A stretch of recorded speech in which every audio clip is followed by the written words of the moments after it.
40 anos, Ayrton Queiroz construiu uma coleção que percorre a história da arte, não só brasileira, como mundial.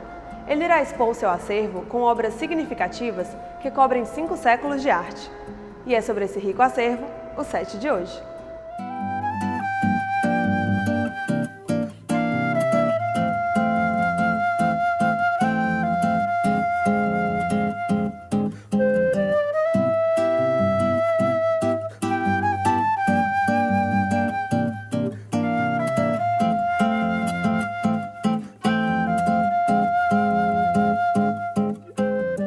Essa exposição, sem dúvida nenhuma, foi uma das mais fáceis de se fazer, porque quando você faz uma concepção de uma exposição tão abrangente, aí você vai trabalhar com 4, 5 museus, 10 colecionadores, porque você tem que reunir um acervo que tem uma abrangência tão grande. E nessa teve um grande facilitador, porque toda a coleção pertencia a um único colecionador. Quer dizer, de posse desse conjunto, dessa coleção, pôde-se fazer um recorte muito interessante que abrange do século XVII ao século XXI. E o processo é um processo todo ele ligado à história da arte. Quer dizer, você vem do Brasil holandês, passando pela monarquia, indo até a República, vindo para os artistas do modernismo, e em seguida você vem para a abstração, que é um capítulo à parte dentro dessa exposição, e a arte contemporânea, os artistas oriundos do Parque Lage.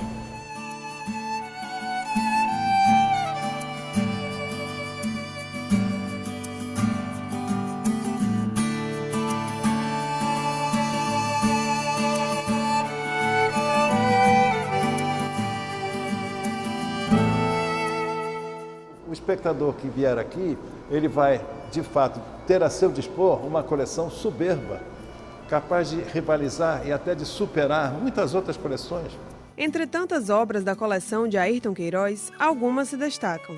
A mais antiga do acervo da presença europeia é um quadro do barroco europeu de autoria de Rubens. E do período brasileiro é de Eekhout. Quer dizer, apesar de não ser um pintor brasileiro, ser um pintor holandês, o período da produção artística dele que nos interessa é um período brasileiro, que é um quadro do século XVII.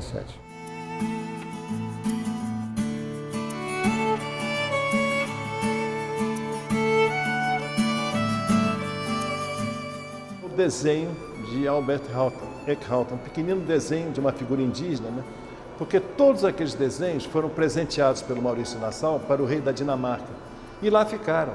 E esse aí se extraviou, não sei como, né? Apareceu em algum lugar e foi comprado. Para mim é a peça mais rara, porque não existe outra. No Brasil, no continente americano, não existe outra. Só existe isso na Dinamarca. Não é a melhor obra de arte aqui, mas é a mais rara. Por conta do tamanho da coleção e da alta qualidade das obras, no processo de escolha, foram pensadas obras que melhor representassem o universo da arte brasileira. A grande escolha é do próprio colecionador, né? Quer dizer, ele que reuniu durante décadas essas obras e ele mesmo organizou, digamos, aquelas que ele gostaria de ver selecionadas nessa exposição. Ela representa uma parte substantiva da coleção, mas não total. São muitas obras ainda que ele possui e que não estão representadas. Mas eu diria que a parte principal da coleção, ele que fez o molho para escolher as obras, teve um olhar muito importante em definir quais que ele gostaria que tivessem expostas, né? É uma exposição que representa uma vida, são décadas de olhar sobre a arte brasileira, esse olhar amoroso, né, para construir um conjunto dessa qualidade.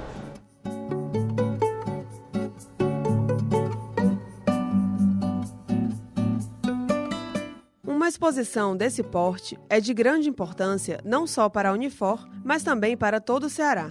Essa coleção bota definitivamente o Ceará no mapa das grandes coleções brasileiras. Quem quiser estudar certos pintores vai ter que vir aqui. Não é? Nós temos aqui conjuntos, nós temos 10 Pansetes, nós temos 10 Portinagem. Quem quiser estudar esses artistas vai ter que pegar o aviãozinho e vir para cá e passar um tempo. Então, essa importância é básica, né?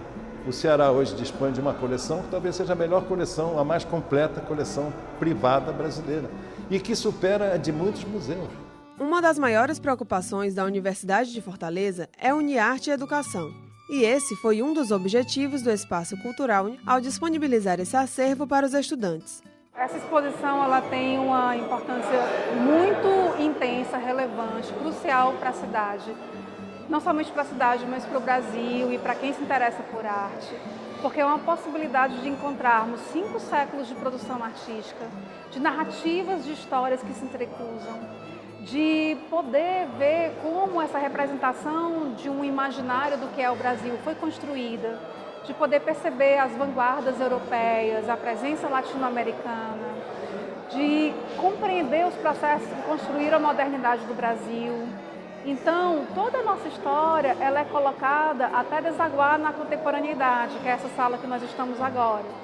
É uma experiência muito intensa, muito rica, muito densa e que propicia, então, muitas tomadas, insights, muita captação de sentido.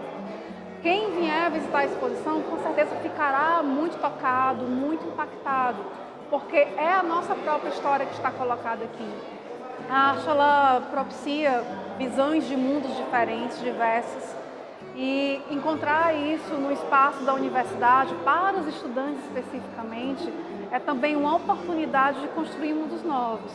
Eu, como professora, fiquei muito afetada por essa exposição, porque são tantas narrativas possíveis, são tantas possibilidades de entrelaçamento com os vários cursos de Direito, Psicologia, moda, audiovisual, jornalismo, está tudo depositado aqui. E os mais variados cursos que compõem os centros da Unifor. Então, ter esse contato, ter esse campo afetivo propício para aprender e no contato direto com as obras, é algo que não existe em nenhum outro lugar do país. A nossa universidade, ela propicia isso, né? Propicia esse encontro direto, intenso, de composição de sentidos. Então, é uma relevância que não tem nem palavras para colocar. É inominável, é inenarrável e é uma aventura sem nome o que vai poder trazer dessa experiência vivida aqui.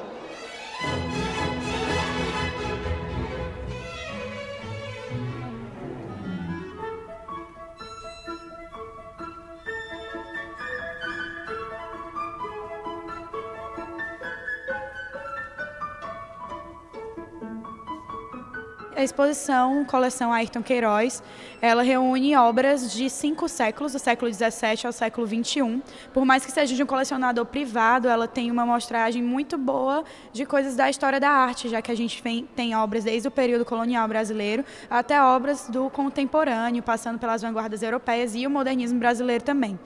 E para conseguir aproximar essas obras do público, porque sempre tem um certo medo em relação à arte, principalmente a arte antiga, qualquer arte, a gente tenta relacionar com o período histórico dessa arte. E, por exemplo, o impressionismo a gente relaciona com o iluminismo e a filosofia da época.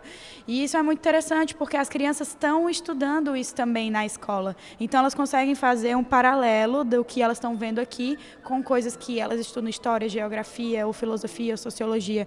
E então elas saem daqui com a mente mais aberta e a gente tenta fazer essa ponte e que a gente consegue trocar informações muito interessantes porque elas também trazem coisas novas para a gente, que a gente não lembra da época do ensino médio, por exemplo. Então é um trabalho muito legal.